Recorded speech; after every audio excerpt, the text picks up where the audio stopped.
Bonjour à tous, bon vendredi, madame, messieurs, c'est la revue des grandes unes avec la presse que vous aurez à lire, disponible en kiosque ce jour. Vous aurez l'occasion de parcourir la nouvelle expression qui parle de Kribi. Elle gifle un sénateur, c'est le titre proposé par le journal. Il s'agit là de la commerçante qui réagissait à une violence du membre du Parlement et qui a renversé abusivement son commerce. De l'inédit, dit-on dans le journal ce matin, page 2.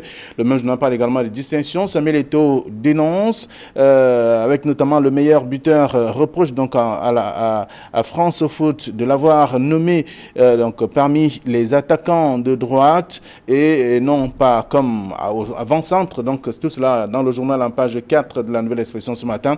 Le journal s'intéresse également à l'extrême nord avec des actes de naissance établis. Les autorités administratives se sont d'ailleurs engagées enfin à établir cet acte d'état civil à au moins 400 000 enfants. C'est en page 3 du journal également ce matin.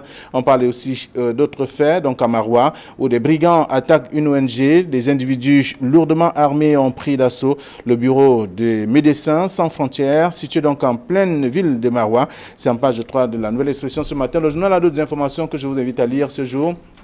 L'œil du Sahel, pour sa part, parle de Garoua avec l'école primaire d'Amadou Ahidjo 100 ans après. C'est le titre proposé par le journal. L'œil du Sahel de ce matin, en page 12 précisément, pour parcourir le journal, ou tout au moins l'article aussi, pour savoir qu'il s'agit là d'une très grande école qui a perdu en tout cas pratiquement toutes ses valeurs. Donc on peut le lire ici dans le dossier proposé par le numéro de ce matin. Le même journal parle également d'autres localités avec des informations importantes également ce matin dans le journal, disponible en kiosque. Donc on peut lire, on peut faire le tour et parcourir également le journal disponible en kiosque aussi ce matin. Il s'agit d'un autre tabloïd qui s'intéresse à l'actualité, toujours dans l'œil du Sahel. On peut parcourir également, on parle de culture avec le Féo Kagé 2020 annulé carrément dans la plupart des tabloïds. Aussi ce matin, on s'intéresse à cette même actualité. Toujours dans la presse ce matin, il y a Mutation qui est disponible en kiosque aussi. Le journal parle donc de toute autre chose, parlant du Cameroun Business Forum, l'appel d'air du secteur privé. C'est le journal qui propose donc ce titre ce matin pour lire et faire lire également à d'autres lecteurs sur la suite notamment de ce grand rendez-vous qui a permis à ce que plusieurs spécialistes se retrouvent pour parler des questions économiques et questions qui occupent notamment, qui préoccupent les Camerounais. La 11e édition tenue hier a permis donc au patronat de rappeler les effets dévastateurs du coronavirus sur les entreprises. Donc on peut lire ce qui est donc attendu du gouvernement en page 11 du journal. Le journal Mutation en kiosque ce matin. Le journal est donc disponible, tout comme Cameroun Tribune qui parle du climat des affaires. 7 engagements pour la relance. C'est dans le cadre de cette affaire, de ce grand rendez-vous pour cette 11e session du Cameroun Business Forum qui s'est tenue donc à Yaoundé. Alors qu'on peut lire le dossier de la page 2 à la page 3, toujours dans la presse ce matin. Le journal Le Jour s'intéresse aux marches du 22 septembre. Que sont devenus les manifestants du MRC, le Mouvement pour la Renaissance du Cameroun? Maurice Kamto, toujours bloqué chez lui, Alain Foguet et Bibouni Sak, donc n'ont pas été donc extraits de leur cellule pour l'audience prévue hier au tribunal de grande instance du Foundi à Yaoundé. On peut lire la suite également dans le journal ce matin, dans un mini-dossier proposé par le tabloïd, le quotidien Le Jour. Le Jour est donc disponible en kiosque et s'intéresse également au droit d'auteur. Une assemblée générale des musiciens demain. C'est l'annonce en tout cas à lire dans le numéro disponible en kiosque ce matin. Le quotidien Le Messager parle notamment des projets de sécurisation routière ombre et lumière autour d'un vrai faux plagiat. C'est ce que le journal propose. Donc c'est un grand titre également proposé par le tabloïd ce matin. Le journal parle également de séquestrer. Depuis un mois, Maurice Kamto interdit justement de visite, c'est à lire dans le journal Le Jour ce matin. Émergence pour sa part parle du Cameroun. Pourquoi surendettement rime-t-il avec sous-développement? 10 experts s'affrontent déjà autour de cette question. C'est à lire dans Émergence disponible en kiosque ce matin. Vous aurez l'occasion de parcourir le tabloïd. On parle également affaire Alain Foguet et Bibouni Sak. Aucun titre de détention présenté donc par la justice. C'est dans le journal, le journal Émergence de ce matin. Et puis le journal L'économie qui enquête également par la coopération avec un second financement du Fonds monétaire international pour lutter contre le Covid-19. C'est ce que le journal propose également. L'annonce a été faite donc après le conseil d'administration de l'institution de Bretton Woods tenu donc le 21 octobre 2020. C'est à lire dans le journal et d'autres informations concernant le tabloïd est disponible en kiosque ce vendredi. Et voilà que nous sommes arrivés à la fin de la première partie. Nous allons accueillir nos invités qui sont déjà confortablement installés ici. Alors, on Hanson, bonjour et bienvenue. Good morning, Flavien. viewers of Equinox, and of course it's always a pleasure to meet with them, especially on this program, to look at what newspapers have got in Cameroon. Très bien, merci d'être là également ce matin, ce vendredi. Camille, bonjour. Flavien Ballon, bonjour. Formy Armstrong, bonjour. C'est bien la première fois qu'on se retrouve ici. Exactly. C'est un plaisir. I'm honored to be with you on the same platform. Okay. D'accord, alors nous allons faire le tour de quelques sujets. Et on commence par la nouvelle expression ce matin qui parle de Kribi. Elle gifle un sénateur. C'est une commerçante qui réagissait à une violence du membre du Parlement qui a renversé abusivement son commerce. Le journal dit c'est de l'inédit. De l'inédit et surtout de l'inattendu. De l'inattendu, bon, l'inattendu dans les deux sens. L'inattendu dans ce sens que un sénateur qui descend sur le terrain, certainement pour sensibiliser les gens quant au respect peut-être de l'installation de leurs étals sur la voie, tout moins à l'entrée du marché, et qui met personnellement la main à la pâte. On se demande bien si c'est son rôle de dégager lui-même les récalcitrantes. Il a dégagé donc l'étal d'une dame qui s'est levée, qui s'est ruée vers lui. Bon, il y a des gens qui disent que c'est le préfet, c'est le sénateur qui a donné la première gifle, et d'autres disent que c'est la dame qui a donné la première gifle, mais toujours est-il que la gifle de la dame... Il y a eu des gifles. Il y a eu des gifles, et la gifle de la dame a été tellement retentissante que ça fait un véritable boom dans le marché. La police est arrivée, la police est arrivée sur les lieux, a été empêchée par les populations, par les autres commerçants, de déplacer la dame. Bon, force revenant toujours à la loi, la police a fini par l'amener en direction du commissariat, où heureusement elle a été relaxée quelques temps plus tard. Mais on se retrouve ici devant une situation assez cocasse dans la mesure où, bon, il est vrai que le sénateur a un rôle, il a une mission, il a une fonction, mais seulement lui appartient-il, est-il de son ressort de dégager des gens avec les mains et les pieds. Sa fonction lui donne-t-elle le droit de pousser l'étal d'une femme? Donc c'est un fait divers qui a suscité beaucoup de gorges chaudes, mais on voit comment parfois certaines de nos élites ne savent pas rester à leur place et parfois posent des actes qui se retournent contre eux de manière parfois ridicule. Voilà, Formy, il vous arrive d'aller à Kribi souvent, vous êtes lié à Kribi, vous avez entendu parler du sénateur sans doute. Very famous senator. Voilà, donc avec cette dame qui a eu le courage quand même de se lever aussi, elle dit mais ça ne peut pas marcher comme ça. Yes, just like... c'est une débrouillade qui se retrouve à cet endroit. Actually, it's a terrible thing, but what I understand from there is that, you know, he tells us something that everyone has got temperament. It's not because you are a senator, it's not because you are a mayor, it's not because you are an official that you feel like you inflict pains on somebody and the person will not react. We are all human beings, and now especially when it comes to a lady who probably has all her life's investment on that table, then you come to push it instead of just asking her to leave. Like our big brother was saying, it's actually in the right sense when the senator goes like, I'm an elected official of the people, I need to sensitize the people on how to where to sell in the market, the public spaces to occupy and what not to occupy. He did that correctly. It was in the right sense, but now going to an extent of pushing, destroying whatever people have got in the market to sell, it wasn't right. Now when the lady also could not take it, imagining that she borrowed money probably from Anjangi to set up that particular table and you're putting it down, she's thinking of how to get the money back, thinking of what to give the children in the house. She will not take it. Devrait-on arriver à ce niveau quand même? Yeah, now there's a problem. There's a problem of uncivic behavior on the parts of the traders of the market.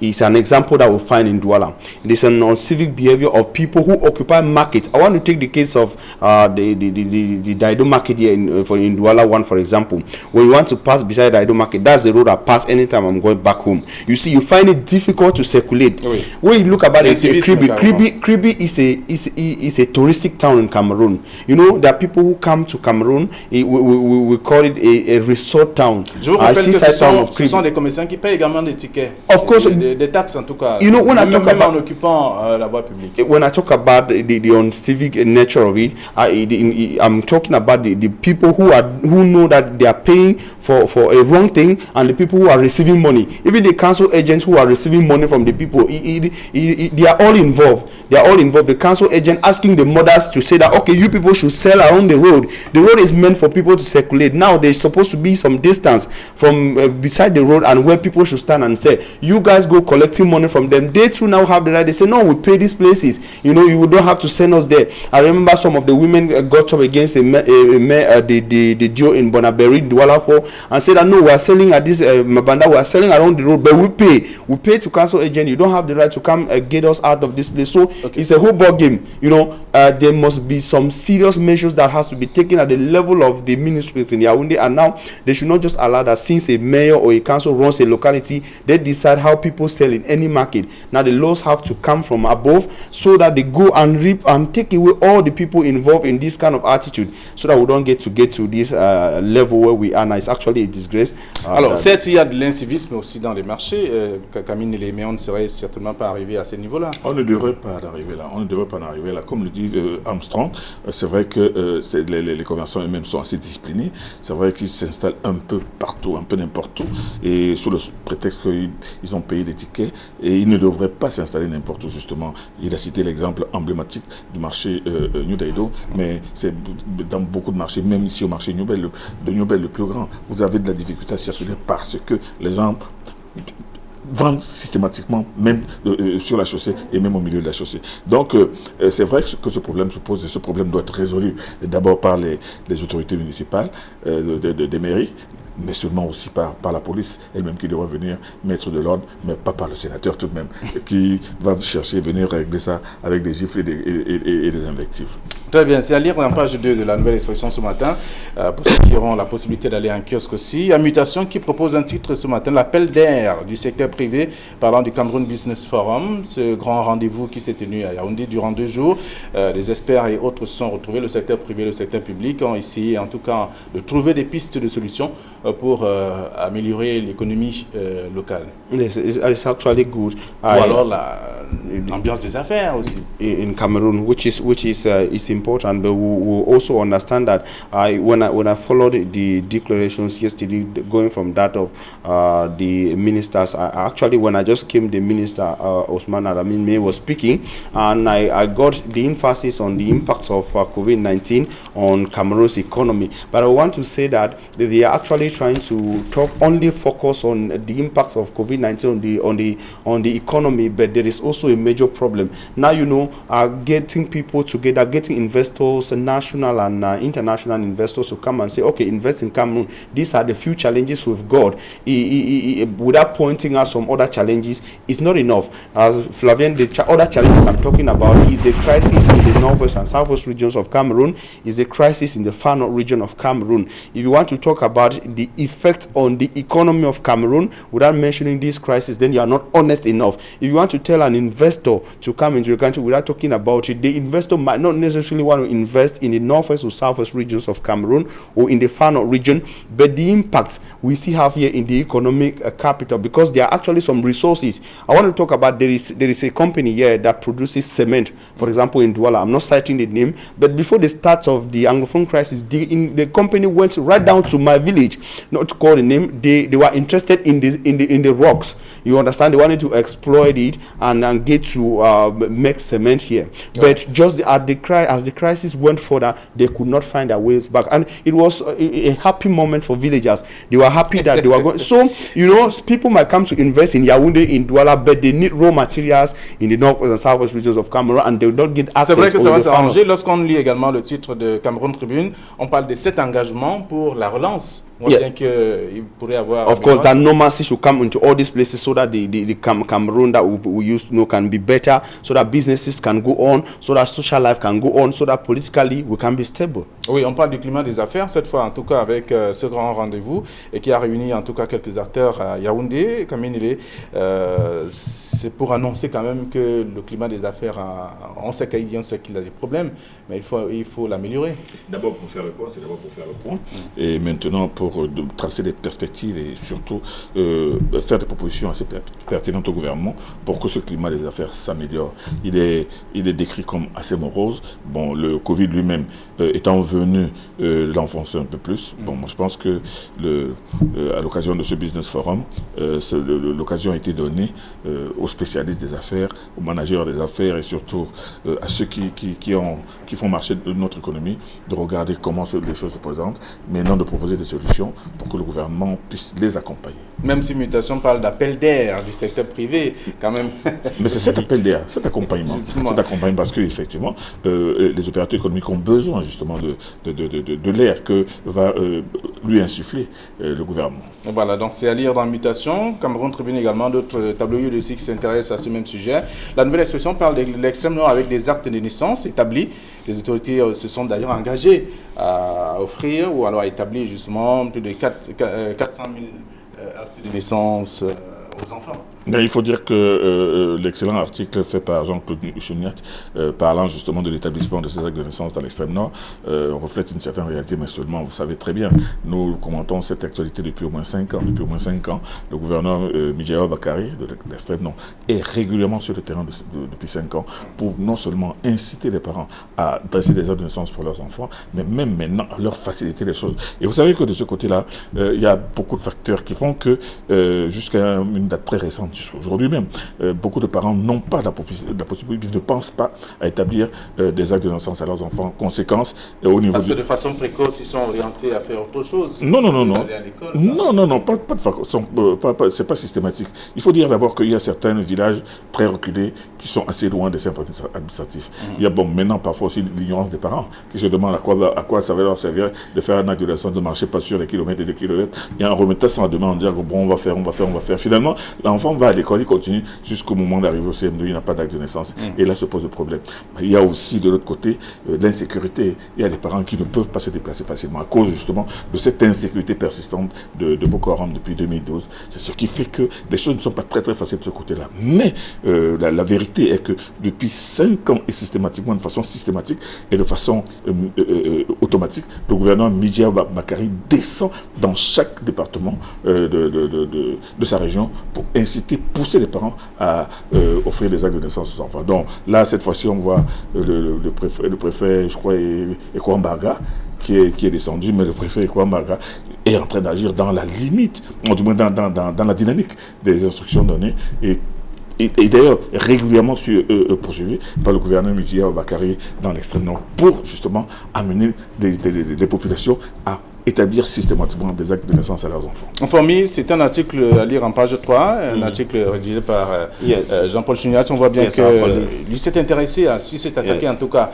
à ce volet important de la vie, the situation of l'être humain. L'acte de naissance. Yeah, which is necessary. I think Senior Kamdele has actually talked about the conditions, the realities of the context under which things happen in the far north region of Cameroon.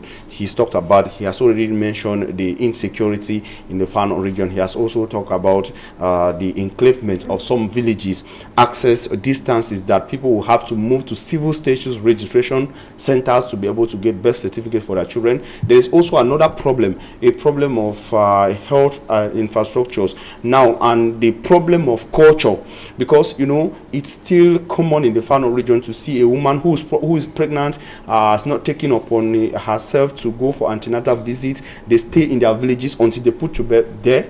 The baby is delivered. The baby now is actually delivered in a village, in a locality far off. They grow there. Normally, if the baby is put to bed, the delivery is done in a hospital, they can actually give you a document. You understand that will help you in the long run. Est-ce qu'on va dire qu'il y a certains qui font la sourde oreille parce qu'il y a quand même des autorités qui descendent sur le terrain? Yes, like he said that actually the governor descente du gouverneur de l'extrême nord. Like he said that the governor Midjao Bakari has been doing that. It's not this year; they started many years. But now there's a problem of culture too, the problem of mentality. But I want to highlight something before we go out of this topic. There's an issue I want to highlight, that we live in Cameroon, we understand the realities of the far north region, the difficulties for the children, and reasons why they don't have birth certificate. Now, when I listen to the report that many did not write CEP, certificate d'études primaires, because they missed out because they did not have birth certificate, I was like worried. I think they would have given them access. If they actually are qualified, they've gone to school, they are at the level, if that is to be like an equivalent of first school living certificate in the English subsystem of education, they've gone to school, they're in class 6, give them the opportunity to write even without the birth certificate. They can establish that later. And rather that, because if you know in a situation where they're actually encouraging people to go to school, somebody goes is to write an exam, he don't get to write, he will be discouraged. Ok, alors donc on parle de ces actes de naissance établis dans l'extrême nord, toujours à Maroua. Il me parle également des brigands qui attaquent une ONG. C'est Médecins sans frontières qui a subi. Mais comme le dit l'article, l'excellent article écrit par Alphonse Djené, c'est Médecins sans frontières qui a été attaqué. Des brigands armés sont arrivés, ont emporté 2 voitures, évidemment, emporté de l'argent aussi. Cela démontre à suffisance que ce qui se passe dans l'extrême nord, ce n'est pas seulement Boko Haram. On parle toujours de Boko Haram qui attaque des villages, Boko Haram qui attaque qui kidnappe des gens, mais nous l'avons toujours dit ici parce que nous avons eu la possibilité plusieurs fois d'aller à l'extrême nord. Il y a un phénomène encore plus aggravé, un phénomène de bandes armées et de criminels, de brigands qui agissent de façon spontanée et qui disparaissent. Donc voilà donc une ONG qui est là sur place, qui travaille justement à soulager les malheurs des gens dans cette région, particulièrement agressée par des phénomènes criminels. Cette ONG Médecins sans frontières est arrivée à subir l'attaque de plusieurs individus qui ont piqué des voitures et piqué de l'argent. Cela démontre, et moi je pense que ça devrait pousser ces ONG à être un peu plus circonspects dans leurs rapports qu'ils adressent souvent à la communauté internationale en parlant du Cameroun, parce qu'ils font semblant de ne pas comprendre que le problème, que le Cameroun est confronté à tellement de crises. Et parmi ces crises, au-delà des crises sociopolitiques, il y a des crises de sécurité, des crises sécuritaires, notamment à l'extrême nord, notamment dans le septentrion, parce qu'on parle de Boko Haram à l'extrême nord, mais on ne parle pas suffisamment aussi des bandes armées qui agissent de façon autonome et de façon complètement déconnectée de Boko Haram. C'est de même qu'on ne parle pas suffisamment de l'insécurité au niveau des régions de l'Est et du Nord et de l'Adamawa, je veux dire, où des brigands aussi venus des frontières centrafricaines viennent commettre des méfaits extraordinaires. Donc, ces régions du pays subissent la loi et le diktat de groupes armés qui sont heureusement, vigoureusement combattus par les forces de défense. Mais avec ce qui vient de se passer, Médecins sans frontières aura certainement l'occasion maintenant de revoir sa position par rapport aux problèmes internes du Cameroun. D'accord, alors des brigands attaquent une ONG, c'est à Maroua, et le journal L'Œil du Sahel parle également de ce même sujet ce matin. Braquage au bureau du Médecins sans frontières à Maroua. Hansa. Yes, you know what?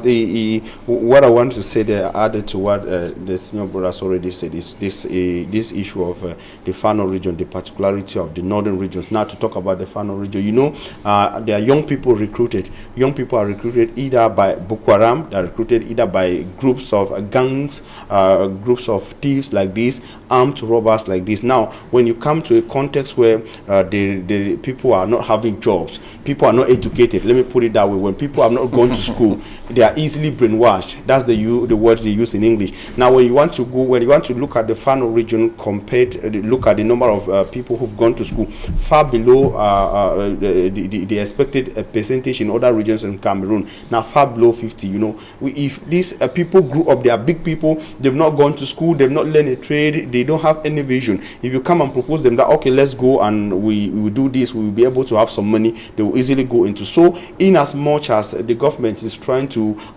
deploy security officials to the far north, deploy to the east region of Cameroon. He's talking about the border with the Central African Chad. I want to talk about the fact that they should also continue to put emphasis on the need for scholarization in the far north region of Cameroon, because I see that when this low level of scholarization, people get to be illiterate, they are easily brainwashed, they are recruited by groups of armed individuals, even the Boko Haram, even the thieves, and of course these armed robbers who can continue to have this situation now, attacking an NGO. Medicines Without the Border is actually giving a negative image not only of the region but of the country. Ok, alors on va rester dans le septentrion pour parler cette fois de Garoua avec l'école primaire d'Amadou Ahidjo 100 ans après.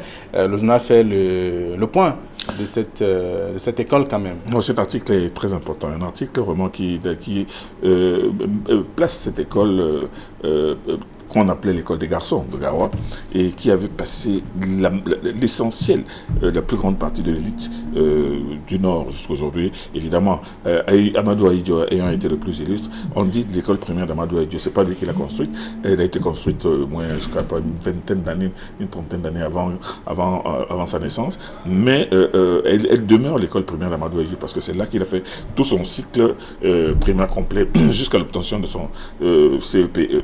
Bon, maintenant, il n'y a pas qu'Amadou Ahidjo, tous les autres sont, du moins la majorité des grands cadres. Non, on parle de la plus haute autorité quand même qui... Non, je dis qu'après lui, on a vu Ousmane Ney, qui a été gouverneur et qui est le père de l'actuel ministre. On a vu Marafami Duaya, on a vu... Bref, tout ce qui compte, tout ce qui constitue l'élite, la grande élite du Nord est passé par cette école. Et moi, ce qui m'a subjugué justement dans ce rappel de mémoire, c'est en fait le fait que cette école aujourd'hui ne paye pas de mine.